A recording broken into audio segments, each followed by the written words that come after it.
Okay guys, I am back again and I have filled the car. So I'll catch you guys up to speed on what's been happening. So I guess a couple days ago I ran into a person that owned an antique store in our city at one time that has since closed down, and he is good friends with somebody that was trying to downsize a large collection of antiques. And since he is no longer in the business, he just happened to have my phone number, so he connected us together, and I ended up making a very large purchase. You can see the back is full, and I have to go back again for another load. I spent $2,000 total on everything. So what we're gonna do is I'm gonna unload everything, and we'll try to go through everything box by box and try to get an idea of pricing for things.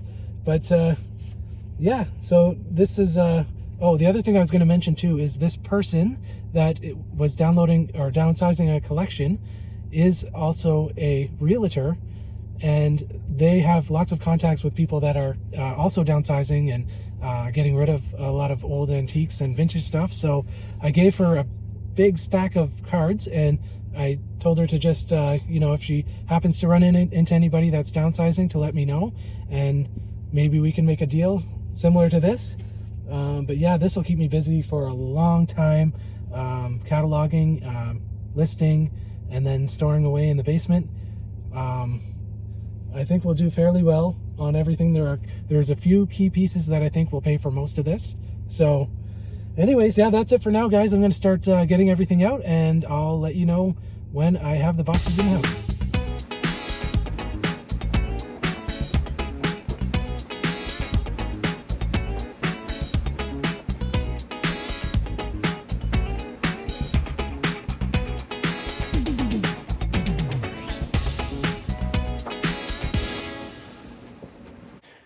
Okay guys, I am back, and I am in my eBay storage room. You can see I got a whole bunch of stuff boxed up there. But this is the entire collection of items that I purchased for $2,000. And I've started to go through and pull some rare and unique items out that I think will sell for the majority of the profit.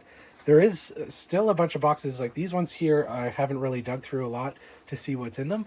But I'm finding as I'm going that there seems to be more value than what I had originally thought. I'm finding a lot of like mid-century modern items from like Denmark and Sweden and Germany. So those, as you know, mid-century modern stuff is fairly collectible now. So, but I'm finding stuff that I haven't even really seen before or come across before. And then I'm looking them up, and like they're getting some crazy pricing. So I'll go through the main items that I pulled out to show you guys, and then as I go, I'll try and find things along the way to show you as well that I find. We'll start off with this antique set of candle holders. I believe this is Cloisonné, and it's probably 19th century. Really cool set. I'll probably get around $300 or $400 for that set. And then down below is the centerpiece for that set. So yeah, just this was one of the things that I was looking at as one of the, you know, the main profit items for this lot. And surprisingly, I found a lot more that maybe a lot more collectible. But back here we have some Wedgwood, and I don't usually get too excited about Wedgwood, but if you ever come across this color of Wedgwood, so the Egyptian collection, but that color, like the black and red, any rare colors of Wedgwood is still very sought after. So that'll probably sell for around 100 to 150. Underneath it, there is a Le Creuset fondue set, and it's probably from like the 60s or early 70s. So that'll probably sell for around 150 to 200. I just pulled out some of these teacups or teapots were in a box together. So I kind of thought I should take them out of the box, and I'm going to probably wrap them up separately just so that they don't get chipped or damaged. But yeah, each one of these will probably be around $150 on eBay. And then this was a really cool find. So this is a likely a 19th century Satsuma tea set, like a service for two. And I believe this would be like a wedding presentation piece. just a really cool, really ornate item. And there is a stamp on here. I'm almost wondering if this is like a stamped silver. So you can see there. So I have no idea. I'm going to have to do more research on that to even guess what a good price would be for that. One of the main reasons that I purchased this whole collection in particular is this right here. This is a Victorian era perfume, double-sided perfume bottle. So really ornate. I believe this is sterling. I mean, you wouldn't really want to make something this ornate and not consider using sterling. So I think this will go for around 400 to 500. And there's just some small items here. These are sterling. This is, I believe, a wedding cup, but it is sterling. There's a little piece of sterling in there. I'm not too sure what that came off of. And then some sterling silver spoons. A little sterling thimble with the hallmark on it. And you'd be surprised, some of these thimbles can fetch quite a bit of money depending on the age and the rarity. You can see the left facing lion there. This spoon I thought was really cool. You can see it was made out of a 5-cent piece. Oh no, looks like a 2-cent. Huh.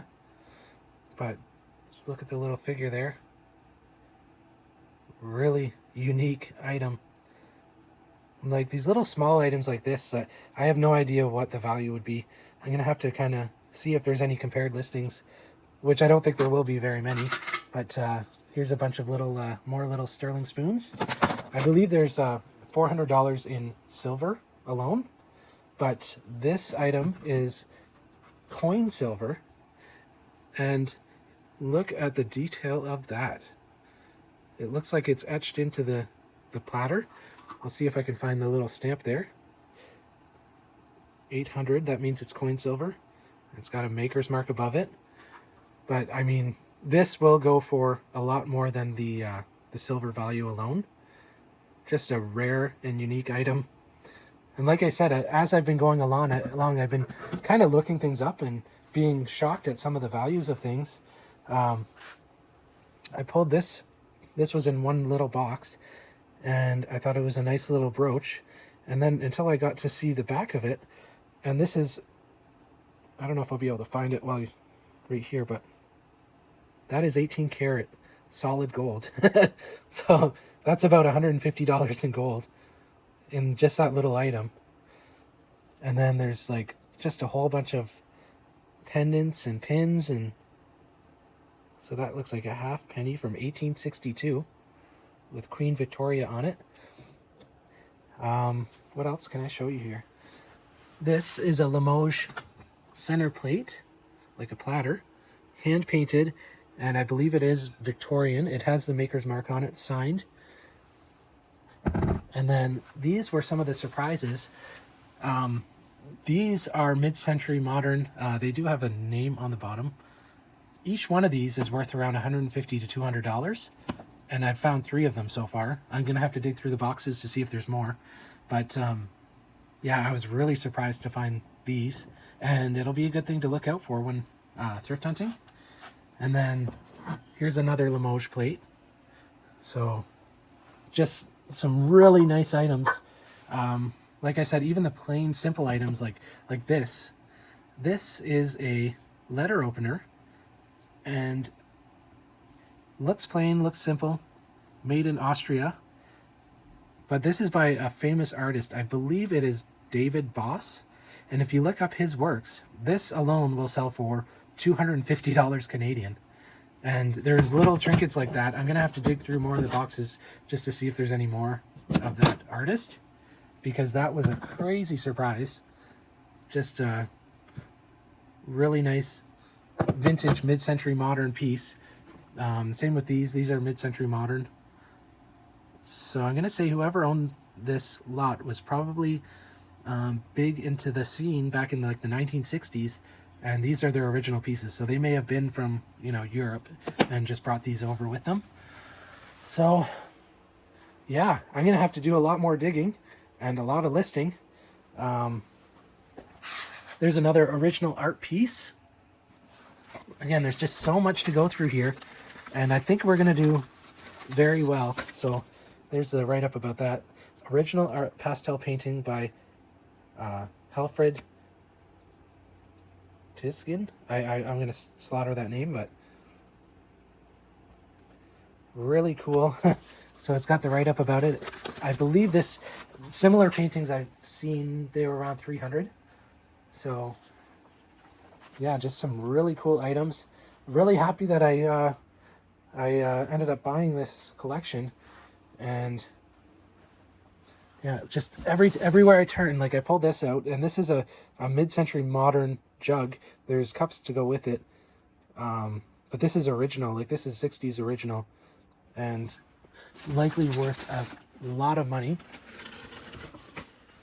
This coffee mug, I thought I should look it up. Villeroy and Bosch, design 1900, and it is really crazy, almost Art Deco, but this was listed for around $200 Canadian on eBay. And yeah, I still have everything to go through in these boxes. So anyways, I'm a little bit overwhelmed. I got everything down here, so I can you know, start to take stuff and list it, and then store it on the storage shelves. I might eventually have to get some more shelving units just to get everything organized. But yeah, hopefully you guys have enjoyed this. Really cool items, like things that I've never come across before, and hopefully it's entertaining for you guys, and you guys can learn something as well from it too. So anyways, if you haven't already, like and subscribe, and I am going to continue to try to purchase more estate collections like this. So I'm going to make an active effort to purchase entire collections, and hopefully we come across some really rare and unique items as we go. But yeah, that's it for now, guys. I'll let you guys know what sells, and I'll talk to you